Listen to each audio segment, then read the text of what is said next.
Hey everyone, this is Daniel, your energetic prop trader. Gold is looking bullish today. Since last time, the uptrend has played out exactly as planned, and without breaking any lows, price rallied roughly 892 pips right up to the recent high. The bigger picture trend is still bullish, but the Tokyo session has turned into a range and upside momentum is fading, so short term we need to stay cautious for a pullback. So today's key question is whether price can break out above the Tokyo session high and reclaim that upside momentum. That's exactly what I focused on. Alright, let's get started right away by taking a close look at the daily chart. On the daily chart, gold closed out last week with a solid bullish candle. For the daily scenario, what I flagged over the weekend was that recent bearish pin bar. That's the candle I was watching closely. Looking at that bearish pin bar's low, it lines up almost exactly with the high of the sideways range candle that had just broken out to the upside. The levels overlap right there. Given that we've now got this pin bar reversal candle taking shape, the sensible read here is that the breakout pullback is complete. The move where price broke above the sideways range to the upside and has now pulled back and finished that retest. So on the daily chart we stay firmly bullish, and that means on the lower time frames below the daily we can actively look for long setups and pullback buying opportunities here.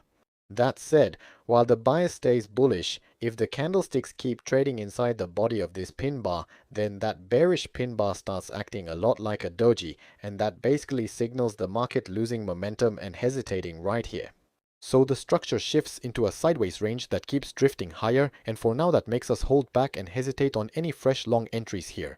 In this case, if price breaks out below this sideways range to the downside, that's the first point where we should genuinely flip the daily chart bias to bearish, exactly as I walked you through earlier.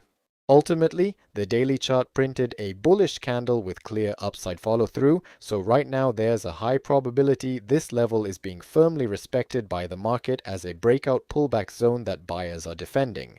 Now, about today's daily candle. As long as it doesn't close as a bearish candle that negates last Friday's bullish push higher, I think we can comfortably keep our bias to the upside and continue looking for long opportunities from here.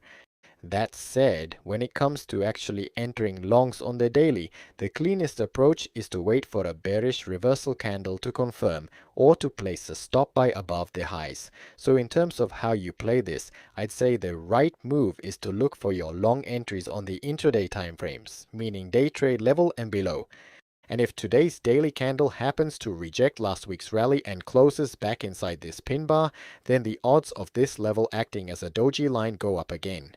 If that plays out, I think we'd need to flip our bias here once more and reassess the whole picture, because that would seriously change the near-term outlook. Right now, bias stays bullish. Now let's drop down a time frame and take a look at the 1H chart. On the 1H chart last weekend, I sent out an update to our community members right around this red line where a bullish doji candle had just formed here. Here on YouTube, let me pick out a few key points from what I was explaining exclusively for our community members.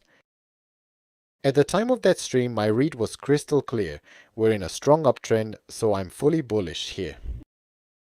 I explained that until we broke below the lows, longs should stay the priority.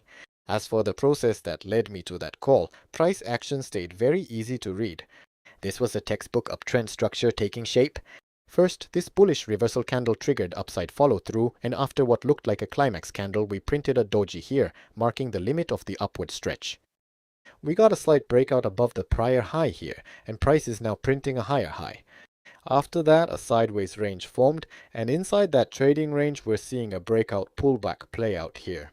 Since price printed two lows right at this lower bound, if we classify it more precisely, this is really a double bottom pullback structure taking shape here. And right after price broke out above the high of the doji candle, we then formed a candlestick with a relatively large real body confirming that move.